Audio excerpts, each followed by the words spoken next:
Cut Leni Marina, anak dari almarhum Bapak Temur dan Ibu Nur Rosmi, lulus dengan predikat sangat memuaskan. Syederalun UBBG mewisuda 755 lulusan sarjana dan magister pada periode 2024. Kegiatan berlangsung di Gedung AAC Den Daud Banda Aceh pada Selasa 30 April 2024. Wakil Rektor 1 UBBG, Dr. Rita Novita MPD menyatakan bahwa 755 lulusan yang diwisuda terdiri dari FK 451 lulusan dan FSTIK 304 lulusan. Sementara itu lulusan cum laude sebanyak 27 orang. Rektor juga menyatakan bahwa kiprah mutu kampus UBBG menerus meningkat. Dengan usaha dan kerja Civitas Akademika, UBBG terus meraih penghargaan PTS terbaik saban tahun.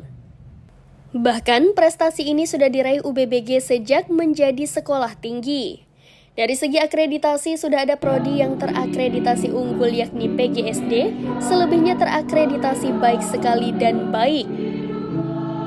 Komitmen UBBG yang terus meningkatkan mutu juga mengantarkan UBBG mendapatkan sertifikat ISO 9001-2015 dan ISO 21001-2018.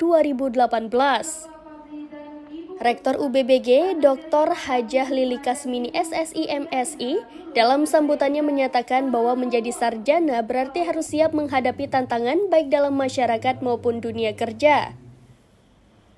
Tantangan tersebut bukan membuat kalian surut untuk menyerah, tetapi harus berjuang mencari solusi untuk menyelesaikan permasalahan. Direncanakan UBBG membuka program Doktor Ilmu Pendidikan pada akhir tahun 2024 dan persyaratan untuk mendirikan program Doktor Ilmu Pendidikan sudah terpenuhi. Download Tribun X sekarang, menghadirkan lokal menjadi Indonesia.